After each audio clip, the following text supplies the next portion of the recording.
Welcome to Transcendence Talks podcast with your host, licensed professional counselor, Kristy Crabtree. Join us as we build the bridge between psychology and spirituality and discuss psychology for the soul.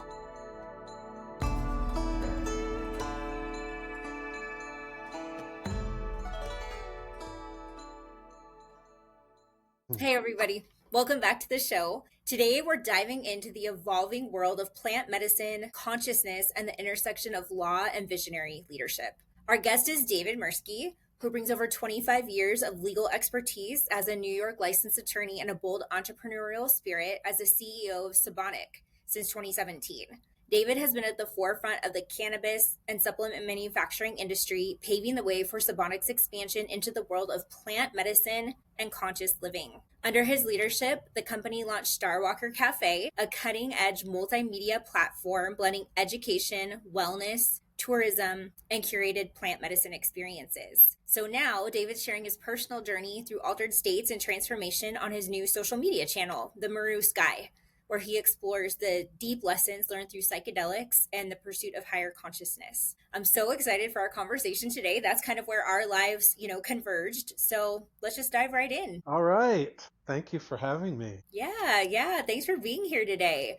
We are newly acquainted, but seem to have so much in common through this psychedelic space. And and I feel like it's those commonalities that really piqued my interest, because what I'm noticing as I get more and more into this space is these shared experiences, if you will, that people in this space seem to have and can relate to. It's funny that they talk about psychedelics being hallucinogens, and I'm starting to feel like that is a almost like condescending term, because hallucinations don't, as a psychologist, right, they don't have wisdom inherent in them. There's no shared experience in what we would call a hallucination. But I found our conversation so fascinating because we did have these shared experiences. There is inherent wisdom in them, and they're certainly not hallucinations if they can really relate to humanity as a whole. I hear what you're saying.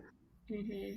It's always an interesting question. And when I talk to people that are new, that are questioning this and questioning the wisdom that people that come out of journeys like to communicate to other people, and a very common question is, well, how do you know that what you're seeing is real and that it's not just this figment of your imagination? Again, back to your hallucination comparison. And my response is, listen, it's not about me proving it to anybody.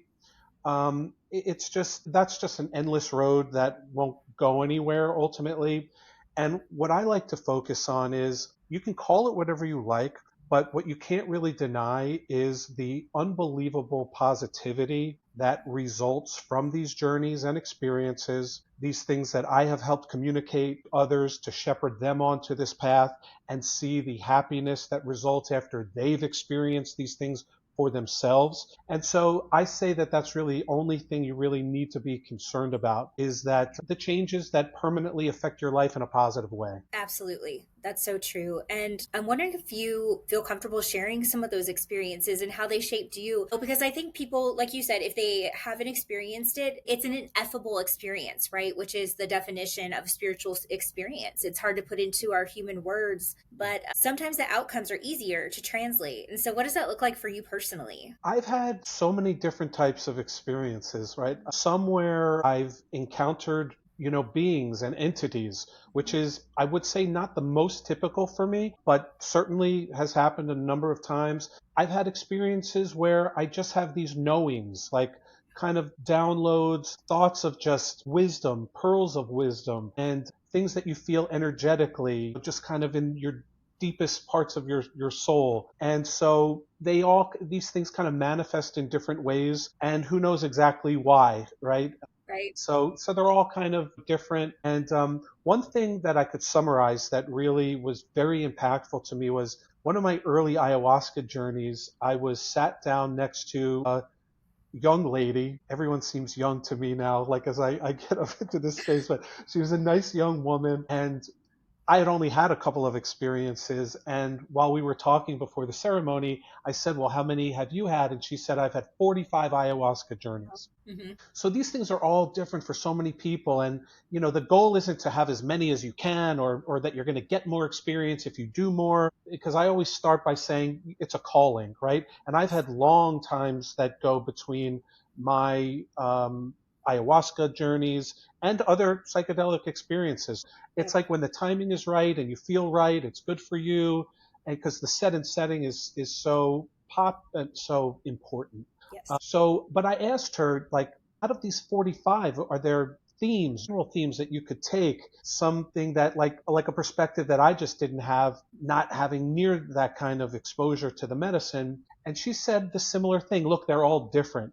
But what she did say that was really interesting was that your life is a journey. And so as I entered into that particular experience, sitting right beside her, it really kind of set up that experience for me, in that I kind of have an understanding now that maybe every day, every second of every day that we exist is almost like a ceremony unto itself. Whereas like when you get exposed to the sacred geometry that you'll see in ayahuasca and other psychedelics, you see there's a code there. You see there's some kind of formula that we'll probably never meant to understand as humans, but that we know is somehow integral into the experience itself. But that, like, every part of that is a fractal part and the whole at the same time, so that we ourselves are the entire universe, yet we are this just minuscule, almost insignificant speck of light all at the same time. And so in terms of an experience, we can have these magical psychedelic journeys, but they're just really as magical as waking up and go getting a cup of coffee or taking your dog out for a walk. And if we could kind of try and reduce that and see really the magic in every moment, that's something that I've taken away in general. And when I think about it, and especially when I get frustrated, I'll try and rely on that and tell myself, this is as magical a moment as any that you'll have, and just try to take a breath and just be appreciative. Even if I'm standing in line somewhere or I'm stuck at a red light and I'm just annoyed about whatever it is, it's all about trying to live like we're in kind of the spiritual plane and the physical plane at the same time. Oh, that was so well said. I You know? completely agree. I think as far as healing goes in the medicine, that was a big takeaway for me as well, which is how do I just become more present in my day-to-day life? How do I really learn to get my head out of the way, to get my negative thoughts out of the way, to heal from maybe some of the trauma that put those scripts there in the first place, and get present? How do I learn to feel safe enough in my body and in my nervous system so that I can enjoy the little small talk in the coffee shop, or the things that may have felt tedious, and realize, hey, time flies. You're never going to get these moments back. Really try to savor them and take them in. And you're right. I think that's part of the magic. That is the magic in the medicine. And we're engaged. We're interacting with the subtle world all the time. The subtle world that might be just outside of our perceptual awareness, but then it's like we get this peek beyond the veil when we're in the medicine. But if we can remember that we are engaged with this subtle world all the time, we can start to see its influence in our day-to-day mundane lives. And we start to see things like synchronicities unfold. And then the mundane does become magical. That's the goal, right? Because Mhm. most of our lives, let's face it, are not, going on this vacation or having the most exciting moments, or, it's really living life. I mean, that's kind of like we go to work, we wake up in the morning, and oftentimes, and I've spent years at the beginning of my career as a litigator back in New York, really not wanting to wake up and do what I was doing during the day. And it's a waste. And I know it's very difficult for so many people that have to go to the job. And there are these realities. We have to do these things, and they're not going to be the most enjoyable. But it's our outlook on these things. How can we look at them and kind of find kind of that magic?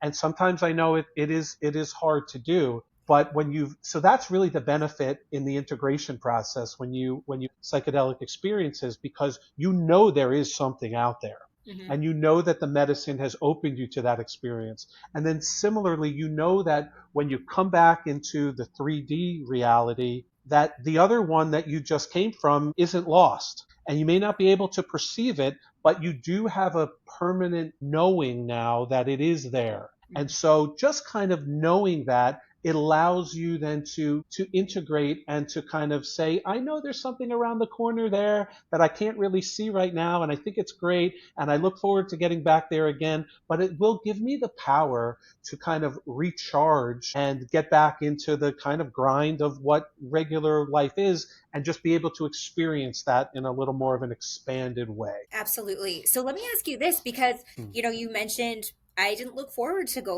getting up every morning and doing law. And now you've really shifted into something that is so completely different than what you were doing before. And what I'm wondering is, did the medicine give you any insight? Was it a bridge for you to have this career shift, or was it totally separate from that? Okay, so I have an interesting perspective on this now. I think there's a combination of things that we set out for ourselves before we incarnate into this life. Yes. I just have these thoughts. And let me say that these are kind of working hypotheses for me, right? There's nothing that I'm ever going to be able to prove to anybody. These are things I think about myself, and they are influenced by not only experiences I've had, but people that I listen to, wise people that have a lot of experience in these spaces, and people of varied disciplines that weigh on this. And so I put these things together and developed kind of a working theory that I think we have themes that we set out for ourselves, and that to come into life, to come into a human body, and that we've had many, many, many of these. And so kind of getting back to the initial conversation, I think that in one way, if you've had hundreds of lifetimes, you can look upon it and say that an individual life has not really much significance Sure. because we've had so many. And I like that kind of feeling in a way, because it gives you the understanding that maybe everything isn't so serious, and that don't worry about this because you'll have maybe 100 more lifetimes to go figure that out. And Yeah. so in this regard, like, we just relax, because there's nothing that's so bad that's just not going to be fixed, and none of it really, really matters. Mhm. On the other hand, at the same time, this insignificant little life that we have, and every hour in it, and every second in it, as we were just discussing, is as important as any moment will ever be in the oceans of time. And so it's so important, and it's not important. And so we kind of have to, let's like kind of just, ride that sort of both sides of that wave at the same time, and kind of go at it like that. So, I feel like we have themes, Yeah. although I think we have free will. So, this is the interplay that I think makes life so interesting, so that, hey, are you going to do this thing that you don't like, or are you going to make a change? And I think there are opportunities for us that are boundless, but we do have to make a change, because if you don't make a change, maybe we'll encounter that in another lifetime. That's right. But we're here right now. So I think there's both. So I realized this has been an evolving process for me. I went from never doing a psychedelic in my life to ayahuasca, just like that, overnight. Yeah. Yeah. That's a big jump. Now, I had, and I'm beginning to talk about this, like a very traumatic experience that happened to me that led me to the medicine. So I think these things maybe are planned out, or we set them out for ourselves, and then we're kind of forced to encounter these themes, but have the free will to decide how we kind of respond to them at different points in our lives, perhaps. And maybe I learned a little later on that I needed to maybe see what those milestones were, or the markers, or the synchronicities, and then finally say to myself, hey, I think it's time maybe I look to do something else, because this isn't really working for me, and let's go see what that is. And I don't think we can make any wrong decisions, actually. I think like the universe will kind of route us where we need to go. If we miss the marker at one time, we'll probably be faced with another opportunity to make a choice again. And maybe we'll make the same choice, or maybe we won't. And so I like to look at it like that, because everything is sort of free for us to do. And this is a playground that we're in on this earth. But I think that we do come in with different goals and things that will help us on our spiritual journey. Yeah, I love that you're talking about these dialectics, because these polarities, these dialectics can be really hard for us to wrap our head around. Hmm. And you hear these debates often. Well, do we have free will? Or, are we destined for something? And what you're speaking to is, yeah, it's both. And sometimes it's our free will that sets up our destiny. I mean, like you talked about us being these fractals of the divine, having these experiences of separation, but also being a part of something bigger, being a part of the one, another dialectic, another polarity and truth that we tend to come to these awarenesses all together whenever we have these medicines, which is so interesting because I do agree with this theme that you're talking about, that it's as if our higher self co-creates our life plans or our soul agreements with the divine and says, hey, here's the things that you're going to learn. And guess what? You're going to set up some really tough challenges for yourself along the way. And it seems like when we get knocked off course, the universe, God, source really has this way of making us really uncomfortable. And in that discomfort, we can choose to surrender back to the path and be nudged gently or not so gently back on. Or we could choose to continue to resist. And I feel like in that continued resistance is where disease starts to come in. When we're malaligned with our spirit and our humanness is really fighting it, we kind of close ourselves off, and that life force energy really can't flow when we're closed off and protecting ourselves, because that discomfort becomes so great. And I think it's that disconnect between our humanness and our soul that sets us up for emotional and physical issues, right? When we just feel like, I'm not feeling passionate anymore, I'm feeling discontent. And it's like, well, because we're not doing the things that we're supposed to be doing. Granted, the challenges are very real. They're very real and they're painful to walk through sometimes. Free will and destiny seem to be true in this case, I think. Yeah. The thing about bad times and hard times are that is the point, I think, of the Earth School. And like Dolores Cannon is like, she had spoken about this for many years, and there's other authors and people of many disciplines and people like you who are doing like past life regressions or have patients that are exposed to those. There's just so many different experiences that we need. The only way actually to have them is to be in a physical body on this plane. And as much as we're limited here, it gives us the opportunity to experience things in a way that you couldn't as a spiritual being. And so we're here temporarily to figure these things out because this is the only place they can be done. And so in this way, you can do things here that you'll never be able to accomplish in the higher realms, which is why we're here. So like this place is as important as any other. There's no doubt. So, and it's a place of action. So this is the place where we can put together the formula of your feelings, your intentions, and your emotions, and combine them with some action that can then bring about the things that you want. And that's really the essence of manifestation.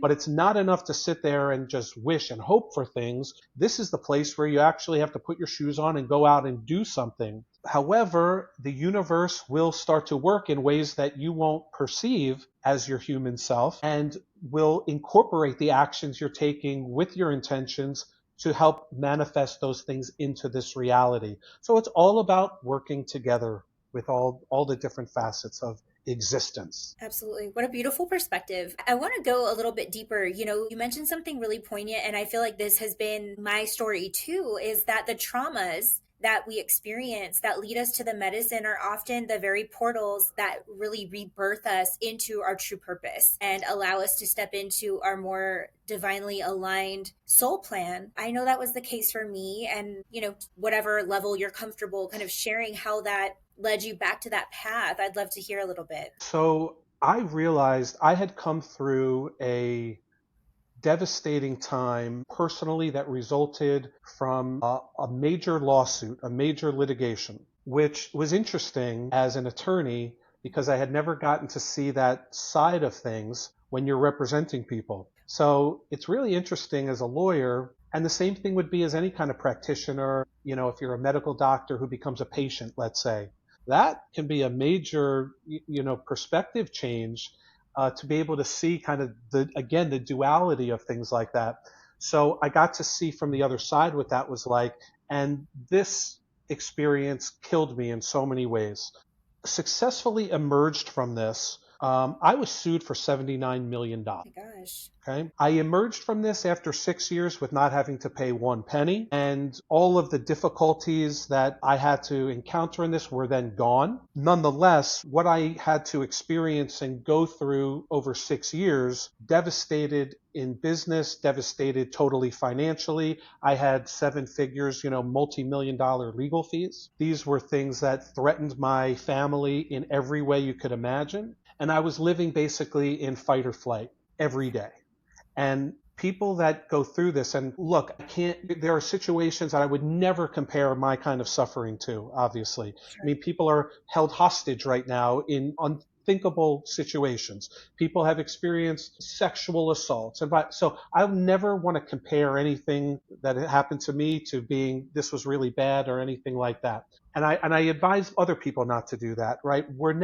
And people are truly victimized in some way, okay? I never put myself in a victim mentality. I'm grateful for the suffering that I went through, and I look at it to see where I could take responsibility for things that I need to, and understand that things that happened to me that I don't think I was responsible for, or when you sit back and say, I don't really think I didn't deserve that, that may or may not be true. I really don't like to look at things like that. My perspective is whether you intend to do good things and you do intend to do good things, but let's say unintended things happen and you didn't mean for this or that to happen, you are still responsible for the outcomes, even unintended, that result from the uncalculable equations and results that emanate from these waves of energy that you put out into the universe. Mm-hmm. And so, deserved or not, it's not really a question. This is a life experience and you're going to have it, and let's make the most out of it. So, but when you're in this fight or flight, like I woke up every day not knowing like what was coming to my door. I mean, just panic, right? For like day after day, month after year. Yeah. So you can't evaluate when you're in this war kind of zone what, you're fighting every day. So you're so locked into it that you can't really see it's unhealthy, and it takes a major toll physically, emotionally, on your relationships, on my marriage, my relationship with my kids, every which way. And then you're trying to figure out what you're going to do in the world. How am I going to pay the bills? How am I going to keep the lights on? How am I going to feed my kids? Like everything at that traumatic, like of a level. So it finally, I say, successfully resolved, but it resolved where it left me like permanently scarred, right? And so I'll compare that to like when the soldier comes home, although I'm certainly not making that comparison. Right. But that like you have this trauma that you like are living in, where now I'm conditioned to asking myself, okay, where's this threat coming? Where's the next problem coming? Because all I know is how to deal with problems now. Oh yeah, you're in a loop of hypervigilance. Total loop. A And that's total real. loop. I mean, It that is is just very as real. real as if there was, a gunman in your backyard. Your body can't tell the difference. And I think you get into this, these are why slumps are kind of hard to get out of, because I think I myself, I'll speak, but generally I'll say, became such a good manifester, like an amazing manifester, but manifesting today what happened yesterday, because I had this confidence and ability to know that yesterday sucked, the day before that was terrible, so I know tomorrow is going to be the same way, and I'm really excellent at making sure that that is what's going to happen. And so even though you don't want to do that to yourself, of course, your subconscious starts to form itself in a way where you kind of get comfortable in chaos. Yep. And then you like kind of do the things that bring about the things that you are comfortable in, which is chaos, which isn't good for you, but you don't really know how to get out of it. And so I think sometimes the magic of psychedelics, and ayahuasca in particular, is that it allows you the opportunity to say, no, maybe it doesn't have to be this way, and you can break this and start to think a different way, which will then result in different outcomes. So it was only months after I came out of this horrible experience, 6.5 years, that a couple of friends of mine said, have you heard of this thing called ayahuasca? And this is back in 2017. Really, nobody had heard of it. And so that first experience took me to Tucson, and the amazing gift that I was given in that experience was when I went into it, I had a purposed intention to relieve myself of this anger that had built inside of me, and kind of like a sense of vengeance that I really put on like two of the main people that were involved in this litigation. Yeah. And like I hated these people and I wanted bad things to happen to these people. Like I had every bad emotion that you could have. And when I got into the experience, the medicine, Mother Ayahuasca, put me together with these two people like we were sitting like head to head to head. And it gave me the gift of saying, wow, I'm looking at these other people. I see the pain that you're going through. And I see that you must be going through pain to put you in a position where you have to put this kind of pain on me. And I can step outside of myself. I can experience and feel your pain. And instead of feeling that well-known sense of anger and vengeance, I now had a sense of compassion. And I said, even though you're doing this to me, I feel for you because I see that you're also in pain. And I don't want you to be in pain either. And I hope that you can find a way out of your own pain. But that's your journey. And if you have to continue to do these things, or I understand what led you to do these things to me, I forgive you. And I can now put that anger down. And the lesson out of that was, number one, I felt how easy it was to put this anger down. And only the medicine could give me the perspective to make that decision. As easy as it was, I just didn't have the understanding and wisdom to be able to put it aside until I went through this experience. Absolutely. And I mean, we talk about the default mode network in the brain, which is the part of us that keeps us stuck in these like circular thoughts that just get entrenched. They get ingrained through our experience that repeats and reinforces itself time and time again. I mean, when I think about your experience, I imagine like, dropping a jar of something really heavy on my toe. Like when that happens, it's like the whole room outside of my toe disappears and my consciousness is so narrow that all I can focus on is the pain in my toe. And then I might yell curse words. But then, it's like once the pain starts to dissolve, my awareness broadens again. But I'm having all the feelings. And so, it's like when you've been in that narrow consciousness for 6.5 years, fighting for your survival, right? Because our finances are essentially what it means to have survival threatened, in today's world. Your consciousness becomes really small. So to think that just months after, this experience that you can dig in your heart, disrupt that default mode network that keeps your consciousness stuck, get out of it into this broader perspective and say, I forgive you. That's a miracle in my opinion. It is. And the integration that happened from that took place where I didn't do ayahuasca again for 4 years. Mm-hmm. So when people ask like, oh, how many times should I do it before I'm cured? And I said, well, you'll never be cured and there's never an answer. This is an ongoing process that you'll have to decide how you want to interact with the medicine on your journey for yourself. But it's like, I say like going to the gym. It's a great practice. It heals you. It helps you. You get healthy. You stay healthy. So when do you stop going to the gym? Well, never, right? So, but that doesn't mean obviously you're going to experience medicine like this in that kind of frequency, of course. But you'll know when it's right for you. You'll know when it's called to you. So I think it's like this ongoing process. But just to kind of give people an understanding of, yeah, you may be called to it. It could take a long time, before you're kind of back. But that the real importance when you come out with these lessons is that you have to figure out how to integrate them into your life. That is the most important part. How will it improve? Specifically, I wanted to make one point on forgiveness. I think when you wrong people, right, and I alluded to this a couple of minutes ago, when you wrong people, you can never take that back. And that's okay, That's just the reality, because once you throw that rock into the ocean, the waves will ripple permanently. And so there's no do-overs from that. All you can do is to try to acknowledge things that you've done and then in the future make a change so that you avoid that kind of behavior and that kind of conduct so that you're doing different things. Mm-hmm.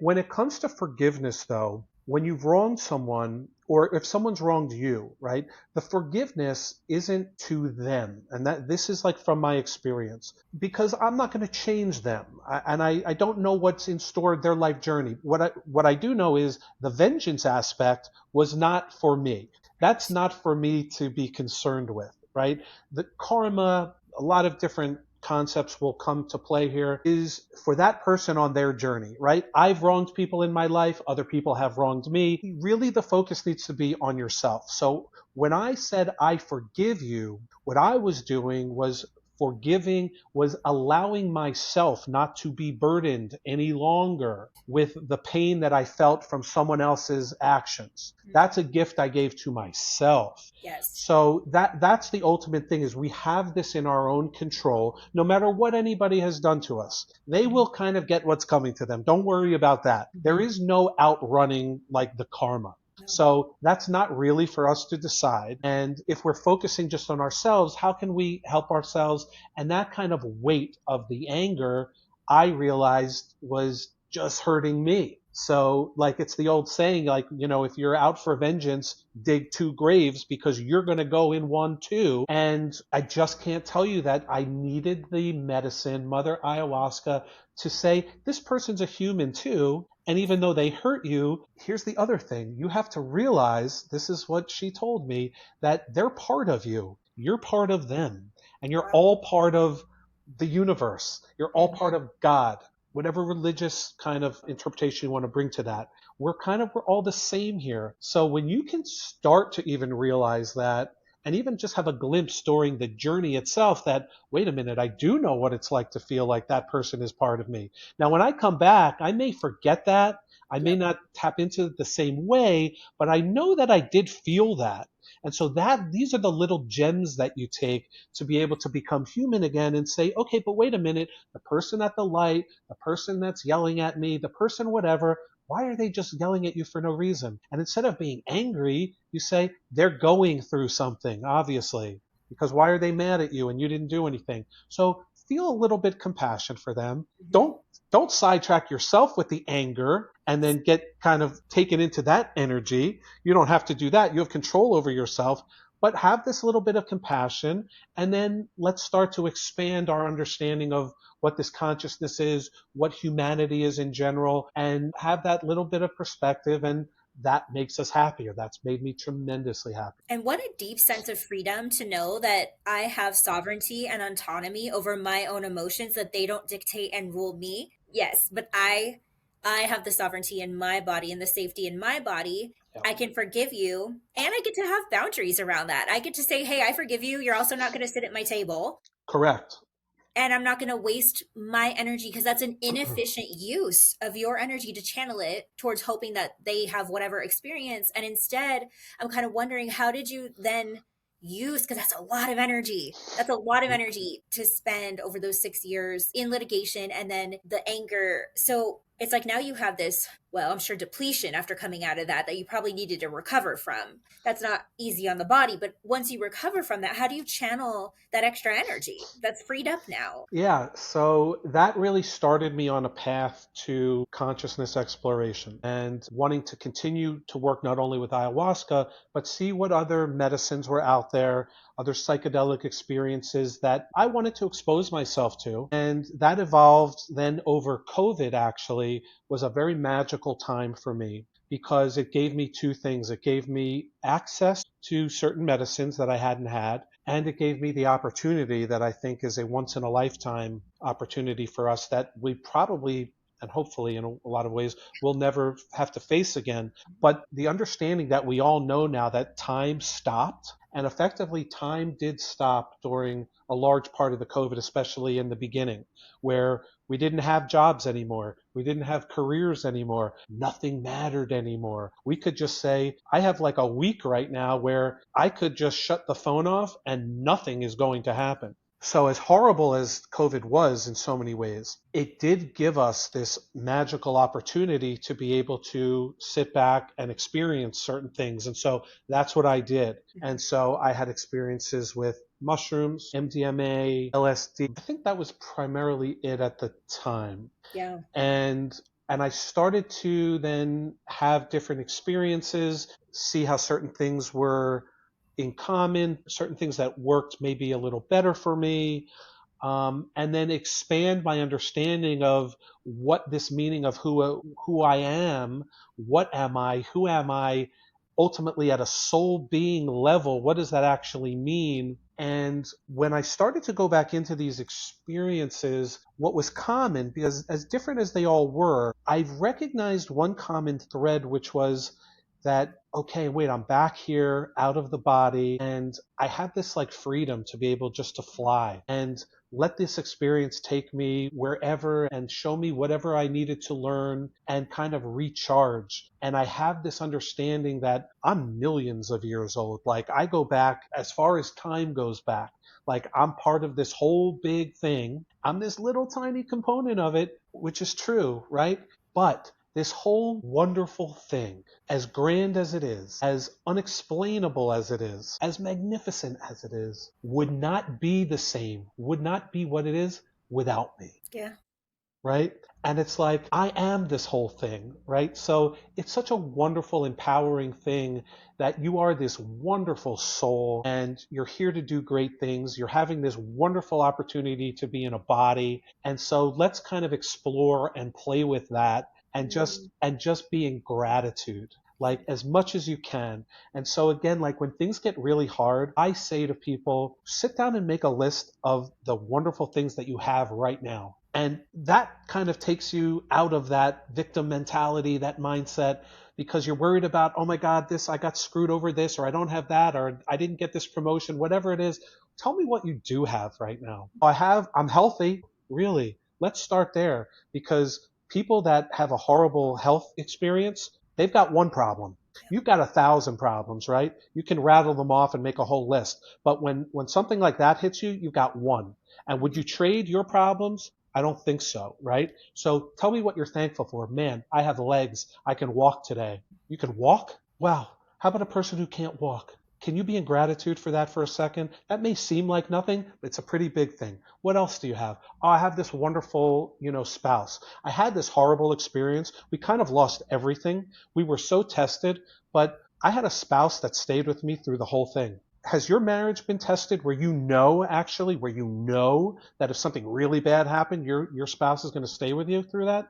Now, maybe you don't want to go through that experience. I don't want it for you. I don't want to repeat that. But look what I got out of that. I got this, huh? I want Right? to go deeper into that because I'm like, I've had that experience Yeah. in my marriage. Yeah.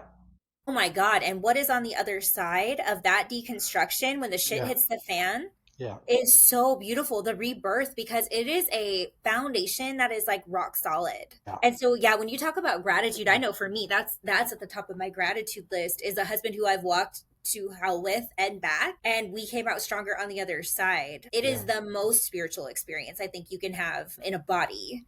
Totally. Is knowing that that level of safety, that somebody has you even when it feels really hopeless or really hard or devastating. And even when you sit there and you're embroiled in this guilt and this shame that you brought these things onto your family, that's like what I had to face too.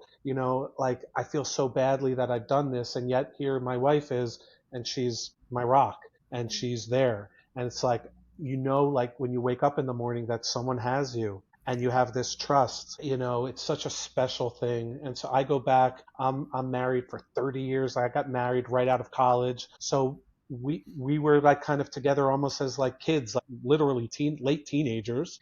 And so when you spend almost like a lifetime with somebody, you can't duplicate that. You have this magic between you. And when it's tested, at least you can come back and look and say, wow, I really appreciate you for staying, valuing our marriage, our relationship, our kids, so that, we could show them and be examples to them of what it really looks like to have a loving marriage. And I'll be the first to say, like, I feel like I got the better of the deal in my marriage, right? I lucked out, right? And so another way, like, I think from the marriage perspective that I've learned is, because there's always challenges, right? And you're going through stuff and you're going to be angry and mad sometimes and all the good, gooey stuff we all know, is rather than to, and I use this as in business as well, is again this is the psychedelic tool, is put yourself in the other person's shoes, see it from the other perspective.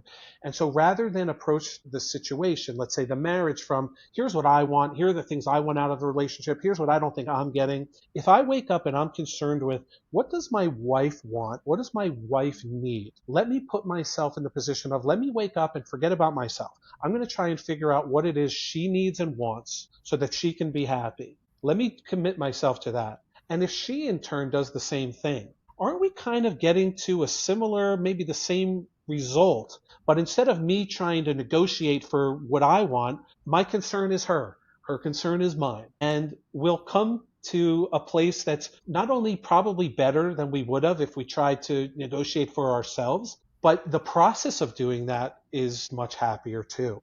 Yeah. It does. And it's so true. And it takes there's tools, I think, that are required for that. And I think the medicines, the psychedelics help us with that too. I mean, especially sometimes before the rupture in a marriage, there might be intimacy issues on an emotional level where it could be hard to talk about things.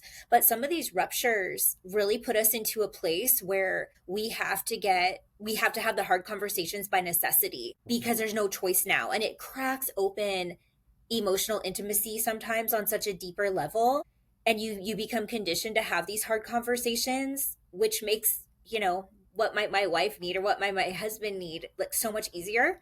Yeah. Where before we can be so caught up, like you said, in ourselves. Yeah. And that's why like what's becoming a lot more popular now are in couples therapy is the incorporation of MDMA. Now my wife will not go near psychedelics. And so that's another thing. Like my life is centered on psychedelics and this lessons, my spiritual journey and plant medicine. That is not the path for my wife.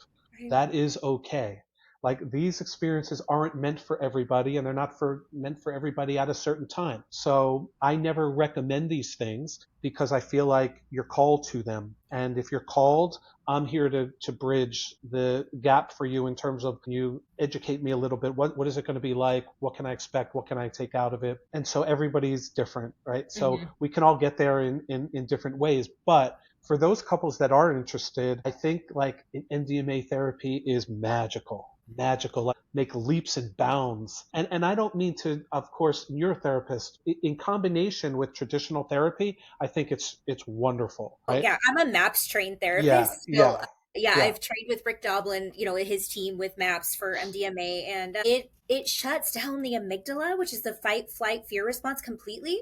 So couples can just go into their work without the baggage, because you've been married 30 years, I've been married 20 years. As much as, I love my husband, there's baggage. There's going to be baggage with anybody that you've lived with and loved and had children with and whatever with for decades. And so sometimes we know that there's hot spots in marriages and in relationships, but when you can bring this medicine in, it's like the hot spots just fall to the wayside. All the layers of protection that we have where we don't let each other in, or those places where it's like, ooh, that's a wound, don't touch it, it hurts. It's like it doesn't hurt anymore. And couples can get years worth of therapy done in 6 hours. I mean, I've watched PTSD heal in a matter of 6 hours. That was so profound. It really is a beautiful, beautiful medicine. And it used to be legal in the psychotherapeutic world, until I think it was 1985 in the Reagan era.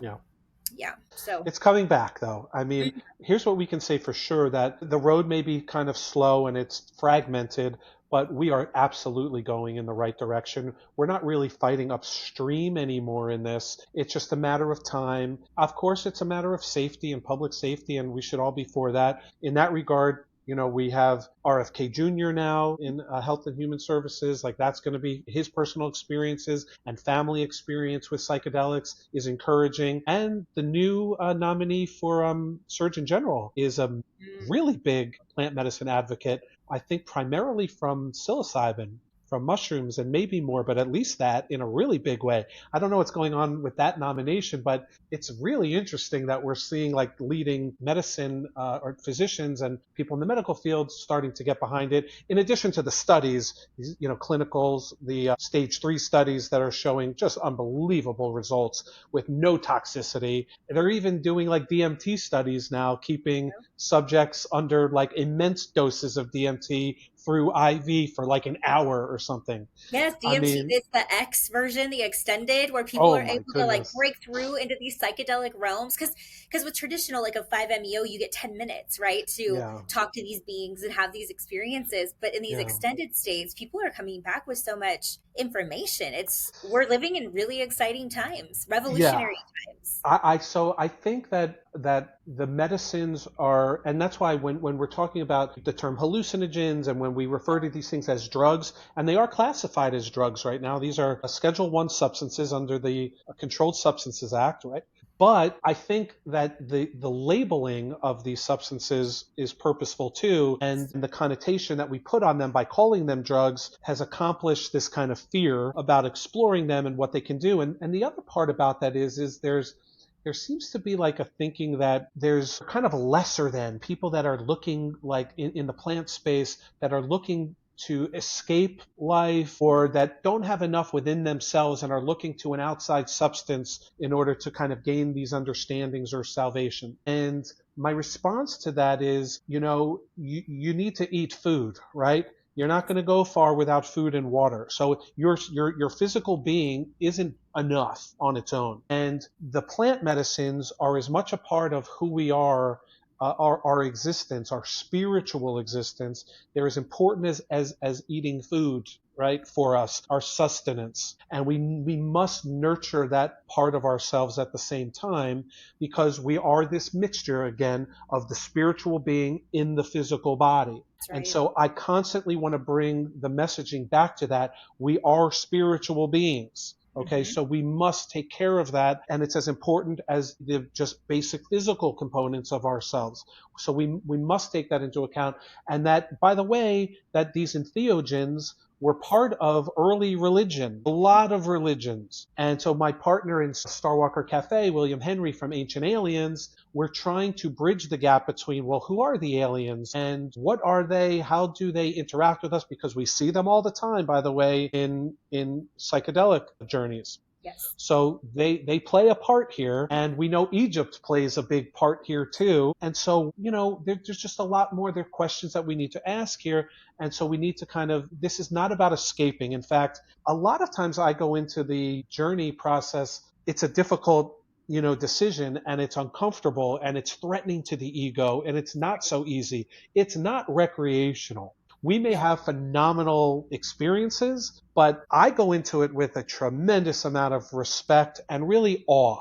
Because when you see what really is out there, to whatever extent you can understand it as a human, you know immediately that there is something beyond explanation, that you are going to be forever changed, that there is something out there. And I mean, I can go into one of these experiences in DMT where I went to heaven, but once you have that, you know that there's so much more, than meets the eye. And so, you have that just healthy respect for it, because, it's a major transformational experience. Beautiful. I want to highlight a few things that you said, because I completely agree. I like to discern drugs as something that takes you away from yourself and separates you from self, a dissociant. Medicines bring you eye to eye. It's between you and you when you're in that medicine space, and you have to look in the places that you've dreaded looking, the places that people run away from. I feel like the psychedelic users are the one who's like, hey, there's a fire, I'm gonna run towards it, instead of run away. And it's brave. Exactly. It's heroic. It's a vision quest. It's a journey, and it is tied into every facet of early religion. I was actually just listening today to something talking about how the Ark of the Covenant itself, right, the way people had direct communion with God, that the Ark of the Covenant was made of acacia wood, and that those instructions were very specific because acacia woods, not all, but some, have DMT in the wood. And so it's very suspicious to me that the instructions for communicating with God are linked in that acacia wood that's covered in gold, which is a transmitter, as you and I know. And that combination, would lead to some pretty profound revelation, right? Via Moses and via all these other people in history. And I heard that the Ark of the Covenant in the instructions that it was built in fit right into those sarcophaguses in those pyramids in Egypt. So anyways, I think as long as blood has run through the veins of humans, psychedelics and other drugs have run through them too. And I have a theory personally,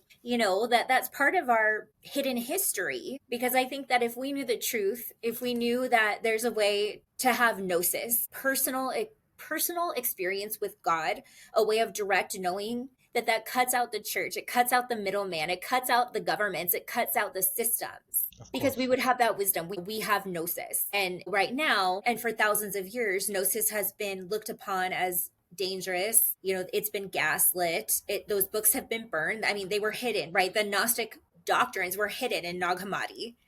in Egypt. And so they hid them because they were being left out. They were being persecuted. And they were being persecuted by these churches that wanted to be the middleman, and they were power seeking. And not that I have any issue with church, I just think it's an indirect way of knowing where there are more direct ways of knowing. And so I think it's just time to figure out, okay, there's not one solution for every person, and we can have these direct revelatory experiences that really shift the way we live, the way we think, and the way that we love. Yeah, it's such a great point that you're making, because it's a difficult concept here, because it is a direct threat to organized religion in some ways. I don't think it needs to be that way. I think, as you're referring to, and William just did a live stream on this, where the bread and the wine were actually entheogens. So we're actually part of the Judeo-Christian practice and other religions. And I've had experiences that come out of religions that come before Christianity, and they go back to Hinduism and Jainism. And I think they all have a very important part to play. They all have unbelievable teachings to give us. Yes. I don't know that any of them in and of themselves has the whole story, right? I do love the point you're making, that there need not be an intermediary between us and God, whatever we think God is. Now, I know, like in basic Christianity, and the concepts of Jesus, that yes, there is that difference, right? And although there's a lot of reference to the wonderful things Jesus said, where his actual intentions could be framed more like, I am not the one, I know the way, I am the way, but you are also the way. That's right. If you can just be like me, you are the way. That's right. And in that sense, we don't need churches. At the same time, I want to say there's nothing wrong with your wonderful church, okay? Right. Because I know so many good things that are happening that come out of people. One of my good friends is so much service in his church and is helping so many people. So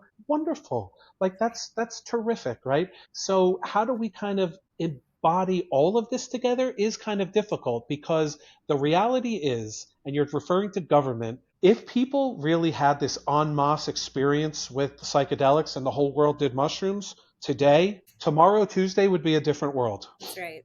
Guaranteed a different world, because we would have this experience that, okay, wait a minute, you are me, and these wars that are going on, wait a minute, those are my brothers and sisters. Wait, what are we doing here? And, can I have compassion for that, for these? And everyone starts to understand that we're the same. That does not bode well for a lot of our socioeconomic systems and our government systems that like to keep us embroiled in these small-minded arguments and take us away from these really bigger issues. And so this is something that, I think is part of the ascension process for humanity right now. This is the reason that someone like me with no experience has been exposed to the medicine and now is on this journey telling people we are all the same here. Let's kind of try to figure this out, everybody, because there's something really important. And it's not because I'm saying it, because I'm nobody here. It's the message itself is getting out.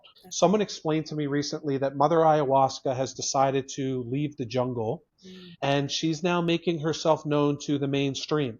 And so, and other psychedelics, I think I theorize whether mushrooms themselves are alien intelligence. Yes. That they've decided to incarnate in a physical way on Earth as this mushroom, because if you look at mushrooms, like the way they've proliferated across the Earth and in the mycelium under the Earth, it's the network that they've created covers everything. Mm-hmm. They are the entire Earth and the communication system for our planet. So who would you rather be if you were going to take on a physical form to communicate with humanity and help the advancement of humanity in any better way than the mushroom? Absolutely. So these are kind of deep questions, but this is what I am life focused on. Right? So same. It's pretty much what my whole book's about. Right? Yeah, because I think it's time, and I think we've reached a critical tipping point where people are experiencing these same themes and concepts, and they're understanding them and wanting to usher in and facilitate change at a systemic level. And I think these are the conversations that liberate people. Because again, it's not about church is good or church is bad, or government is good or government is bad. It's about sovereignty. And when we own our sovereignty, we own our power, and we stop giving it away to systems that could be potentially abusive or that are perpetuating fear narratives that drive separation instead of unity. And so these are a threat to them, but only in that way. It's not a threat if they have an intention for unification or for healing or for the betterment of humanity as a whole. Yeah. I made a statement recently that I believe that, and we'll just focus this on the United States right now, that as Americans, we should have a recognized constitutional right to the use of our consciousness. Yes. And I don't believe that any restrictions on our consciousness and how we choose to use them and express them through plant medicines should be restricted at all. This is a controversial point, but I do believe that it's warranted, and I certainly would hope that this would be embraced all over the world. I make the point in the very limited way as an American in terms of our Constitution, because I want to highlight and legally highlight the distinction and the importance that our consciousness is so entwined with our existence, and it is something that is distinct from our physical experience, that it must be given this level of importance and recognized under the law. We have some, like, as again, we are changing and we're going in the right direction, but we're nowhere near this universal recognition that I'm describing here. This consciousness is actually more of who we are than the skin suit that we live in every day. So this is kind of a big leap, but I put it out there because I want to keep exposing this message and get people to talk about it. If you don't agree with me, no problem. That's great. Let's talk about it. Let's discuss it. Because this discussion, I think, will start to elucidate people on in just asking these questions, because let's face it, the more people that have a plant medicine experience, the more people that will be asking these questions. Absolutely. It's not necessary, and it's, again, not for everybody, but the people are waking up, people are having them, and there is no turning back. And once we get to the tipping point that you just alluded to, there will be a point where there's enough consciousness working at the same frequency that we will see like a monumental change. And the truth is, let's just theorize this for a second. Let's assume that we all had this experience and there was this unbelievable awakening and true love and understanding of universally who we all are and that we are the same. How different would that be than actually the return of Christ? Yes, I Just a completely. question. Yeah, well, I theorize that in my book as well because I had a psychedelic. I don't know if you've had this too. Have you had this too? I had a psychedelic experience with Christ. Who? Oh my gosh.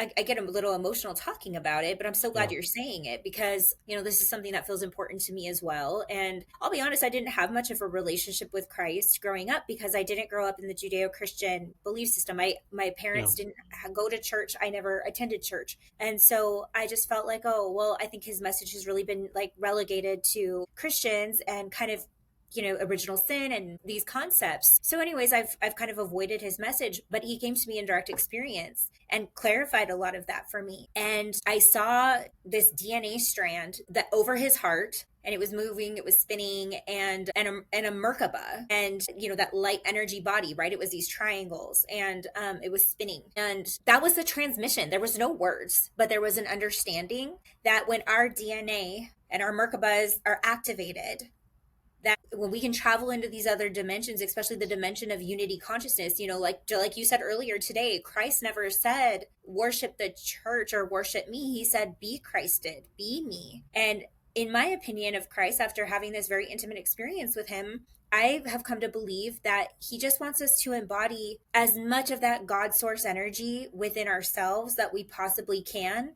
And when we do, it expands our consciousness, expands our awareness. And he said, all these things that you can do, all these things I can do, you can do and more. Yes. And more. Yeah. And so the story of Christ is just beginning on our planet. And I really think that he's returning in the flesh of all of us through our DNA, through our activated Merkabas and light bodies. And that it's our divine duty to love one another the way that he loved and to carry out his teachings through our life experience. Yeah.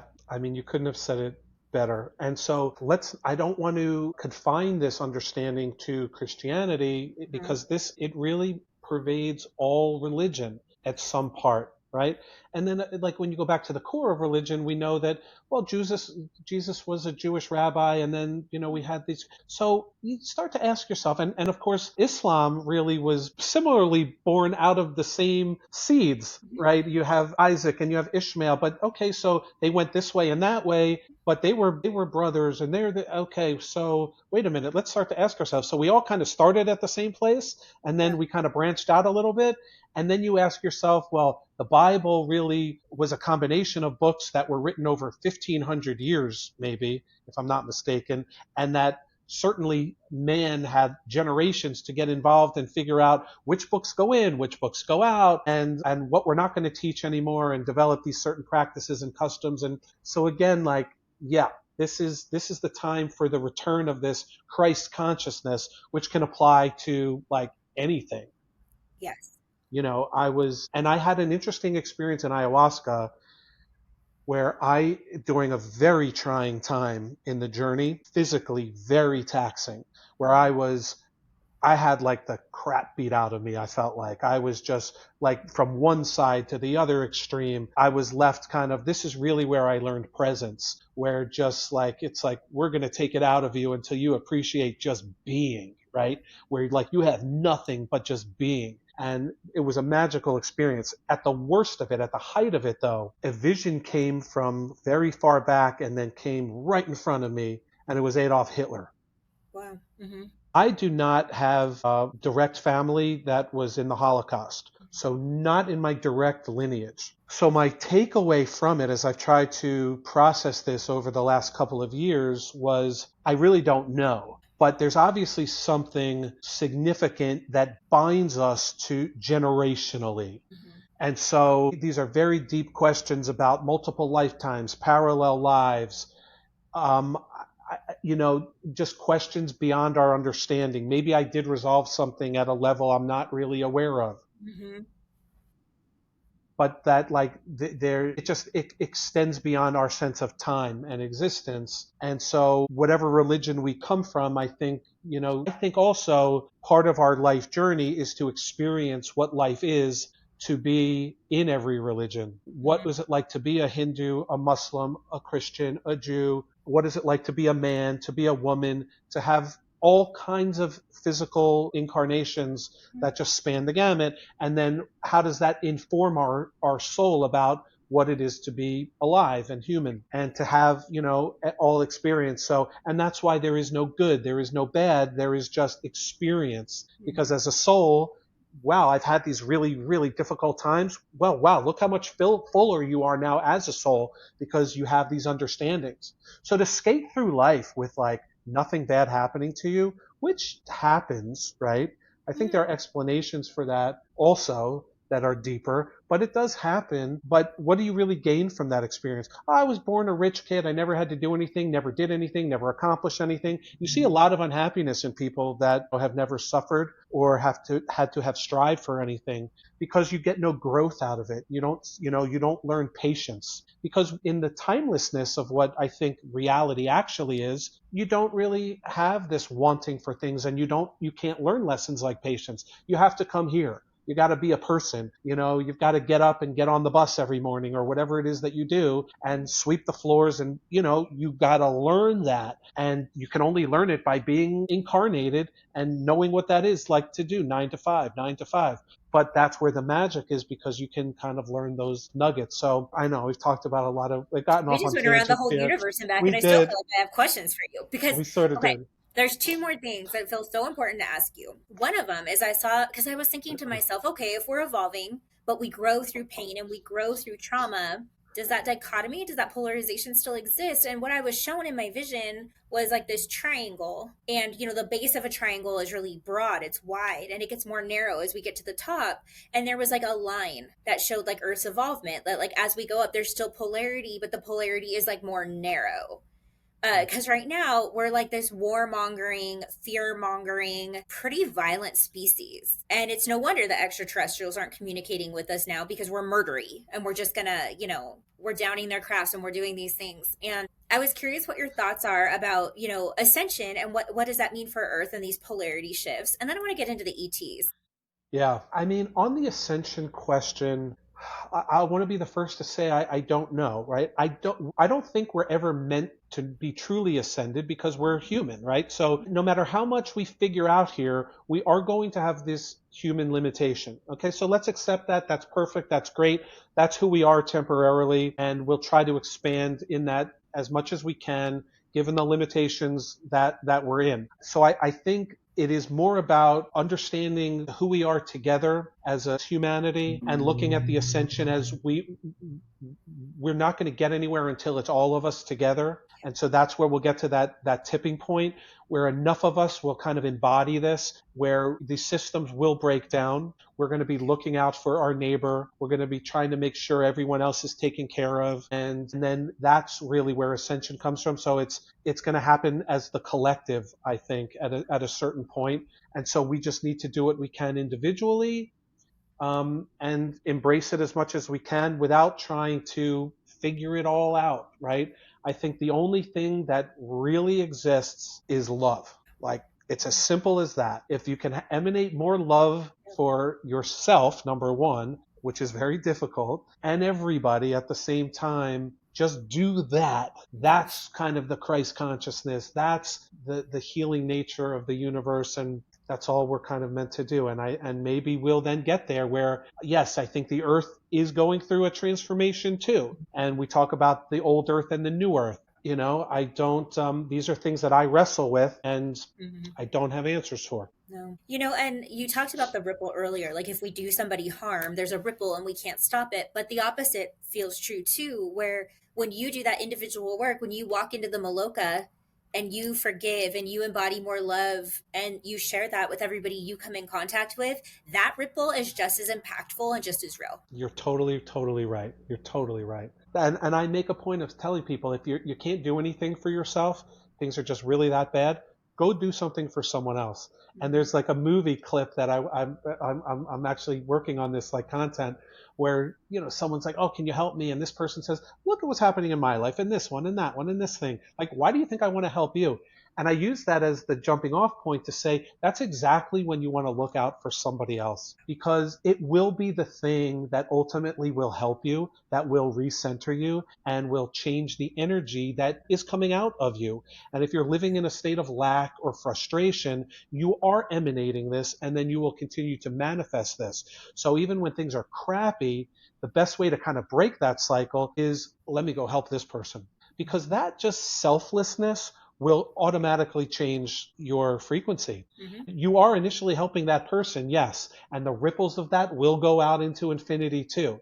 They will also come back and help you personally. So I'm not saying do it selfishly, but do it because I have nothing else to do. Let me at least help another person, because if I have the power to do that, someone else will help me too down the road. And in the process of helping somebody, if you're feeling really bad, you will feel better. Absolutely. You will feel such satisfaction in helping another person that you will automatically feel better, and that will automatically set you down a new road. Yes, absolutely. So we talked about these ET encounters that seem to be another universal experience, and you're doing this amazing work with William Henry with Ancient Aliens, and really kind of talking about, you know, not only these experiences that people are having in medicine, but also that they've been woven throughout our fabric of history, and, you know, potentially in ancient texts that maybe have even been misinterpreted as, you know, angels or gods or demons, right? But they're there. And so I'm curious about your take, your work that you're doing, and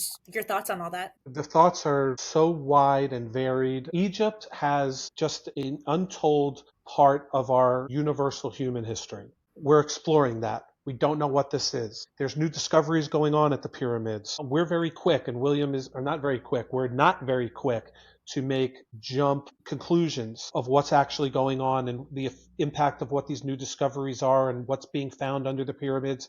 There's a lot more to be discovered than we know right now. That place has a magical part of our history. I have had an experience where I was exposed to the ancient Egyptian god Thoth, who was a teacher, who was an educator, a learner, someone who was shepherding people onto the ascension process. I think these old energies, these alien entities, are other forms of consciousness that continue to exist in a timeless way and that are here to only help us. Nobody's here to hurt us. Like, let's just say that. These things are so advanced. They may be our advanced forms of who we actually are. They're certainly here only to help them. Government and other things want to tell these stories about fear. And I think that's what's driving even like the latest congressional hearings that we're having. These things are invading our airspace. What are they? They're unknown. That is fear-based. Absolutely. So If that they is wanted good. to hurt us, let's just be honest. They're so dang advanced, they would have done it Come on. already. I Come on. know. And I'm not saying there aren't negative entities out there. Mhm. This is beyond sort of my pay grade. I've had some weird experiences, nothing that really hurt me, things that kind of scared me, but really scared me more as like a person. Like I've seen the snake, I've seen the dragons, I've seen Thoth, I've seen the mantis, Yep. which is another incarnation, which may harken to like the reptilians, maybe they're related to that. I don't know. Nothing's ever tried to hurt me though. So I have immense respect for what these ETs are, and they're no doubt they are continuing to communicate with us on an ever increasing basis. They are going to continue to make themselves known, and we should welcome that. I think they are on a mission to make themselves known, even though it may not be on the time frame of our government and world leaders, and they're going to have to just adjust to it. I think there's no doubt that they know a lot more about these entities, who they are, and what our relationship has been with them time immemorial on this planet. And they want to keep that as a form of control. I think some of that goes directly to the heart of religion, which also, as we've talked about, wants to keep control. But at the heart of it, I think these entities are they're these crafts that we're seeing. And where we are in Arizona is also a hot spot, whether it's Sedona or the state at large. We're seeing these all over the country, of course. Sedona has some frequencies that are very spiritual. So these things, whether they're coming from other planets or more likely in many cases are interdimensional, where they can just pop into existence because we only have this 3D. They are here. They're going to be part of our evolution. And I think we are on this accelerated track, which is why I'm here unknowingly in this space as a former civil litigation attorney saying, hey, I'm into plant medicine now, and the world is on a new course. We're changing. We're evolving. Let's figure out what consciousness is, because we got to gear up for this magic ride. So, I have more questions than anything else, but these things are certainly real, and just don't be afraid. I'm so glad you said just don't be afraid. You know what? I was just on a cruise with Dr. Stephen Greer last month. Yeah.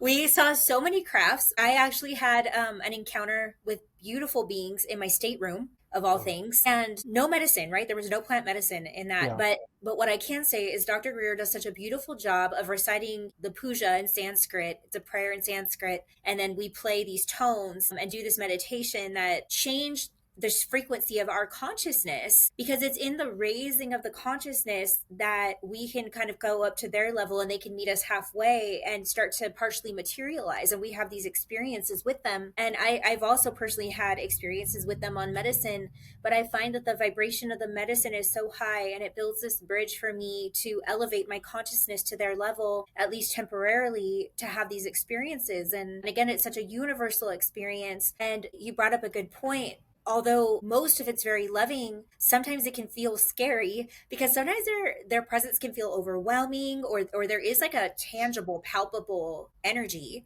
And I've noticed that they've been very respectful, at least in my situation, of working with me to clear the fear. It's almost like I use the word titration when it comes to ET contact, because they will tease you. Like, I'm going to just put a craft really far away above you. Like, how are you going to respond to that? And if you're kind of like open and curious, next time you might get a little bit more and a little bit more. And then for me, that turned into full blown, channeling them, or this ability to help other people kind of have these experiences.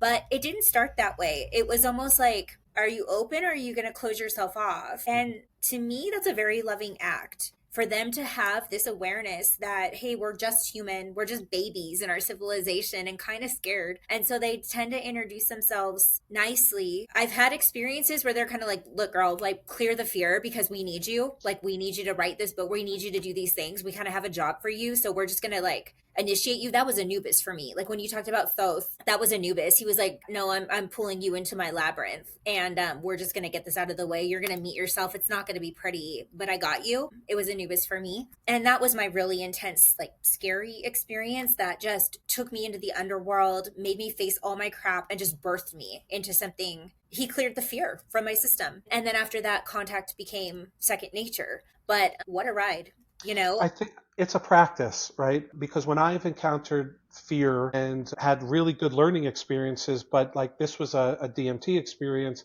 and someone facilitating it for me, I was kind of finished with the medicine. Just a lot had happened. It was a lot to process, and I didn't want to really have any more of it at that time. It was just too much for me to take on, and that's fine, right? This is like, it's all part of a process. The one thing that I was told was, you have to kind of get over the monkey mind that we have as humans, that this ego-based fear process is good for us. It helps us survive, but it also kind of can inhibit us in terms of this spiritual evolution. So we just have to recognize it for what it is, recognize that that these entities are here for us to help us kind of overcome that. And like anything else, you may need to have some more experience with it to be able to become a little more comfortable and to maybe develop some of the tools that when you can recognize it and help you kind of get through it. And I've done that to some extent. I certainly have not overcome that a lot. I mean, fully, because I do kind of experience, oh my God, because I know what you're getting into when Oh, yeah. when you like, especially like DMT, mushrooms, I mean, anything like a real psychedelic and a real dose, you're stepping in, and you said it earlier, it does take courage. It really does. That's why they call us psychonauts. If, I don't say that about myself, but it does. I do recognize this courage because I know that there's something better for me that's going to happen. I'm going to learn, but the process of learning I know might be scary, maybe a little painful, and certainly not recreational. Like, I want to improve myself so that I'm willing to kind of sacrifice that initial discomfort because I know there's something so great on the other side. And that's what people like me are kind of called to do it for. It's certainly not escape, and we're not getting high. There's nothing like that, because that would be the last thing I would do if I wanted to have like a nice, peaceful, recreational experience. Like, you don't want to see these dragons all the time. And I say that like kind of laughingly because it was a magical experience for me that I treasure, but like, it's hard, right? Like, It's intense. it's very intense. And I'm fine to say that, because I'm not trying to talk people into doing this, because I feel like the people that are called to it are going to come to the same conclusion I did and like you do, which is, yeah, this might not be the most enjoyable experience, but I know we're going to improve, so we're going to do it. And that's what, it's not too dissimilar in a way, right? Than like the astronaut, like, you're getting on this like spaceship, like nothing would scare me more than that, right? Like, I have such respect for the, like, I wouldn't be doing that. Like, I'll do it, in the plant medicine route. So we're all kind of built, in our own individual ways to be able to come to these things at our own time, at our own pace. And that's what I'll, leave it with. But this process of exploration is infinite, and we're just going to continually be on this journey. We're never really going to get anywhere on it. We're going to learn, and we will evolve, but it's not to a particular end. It's really just to keep having the experience. Because it's infinite, right? Yeah, of course it Yeah. is. We go on forever. And We don't. so I'm curious, where are you visualizing, Skywalker Cafe and some of this other work that you're doing? What are your professional goals in this space, and what would you like Yeah. to see happen? Yeah, so I'm really happy to be able to say that. So the Star Walker Cafe is bringing people from Ancient Aliens to continue to pursue that. Obviously, that's the core of what we're doing, but also to introduce psychedelics as a tool to be able to continue that exploration,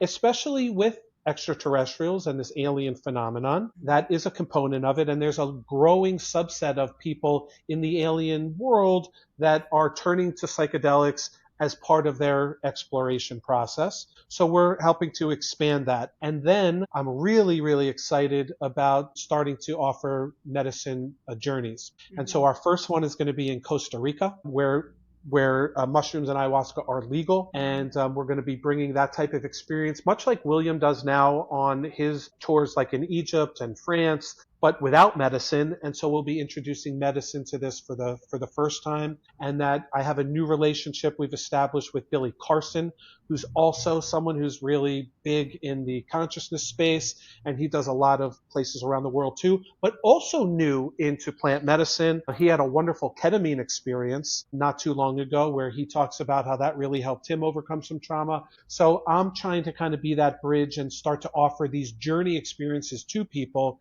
And then my ultimate goal, as we talked about, privately, is to be able to offer ayahuasca in particular here in Arizona, in our home of Arizona. And that is like a dream that is on my, vision board, that if I can bring this to people right in our home base, that would be so great. You don't necessarily have to travel to these wonderful magical locations, but you can also do it here. And so that's really what I'm looking to accomplish. That's beautiful.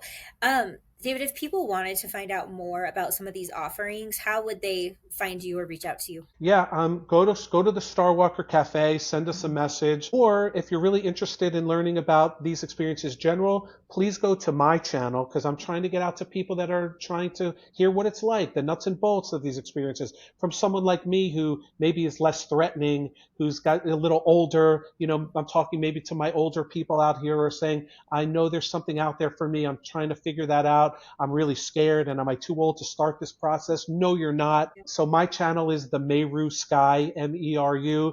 Take a look at some of the content. Maybe some of it will hit you. Maybe it will bring up some questions. Please reach out and DM me, and I'm so happy to respond to anybody to help you also on this journey. Thank you so much. What a conversation, David. I I really appreciate you. enjoyed it. Me Thank you so too. much. Absolutely. Listeners out there, if this resonated with you, please share with somebody who could use this information, because these are the conversations that are getting censored.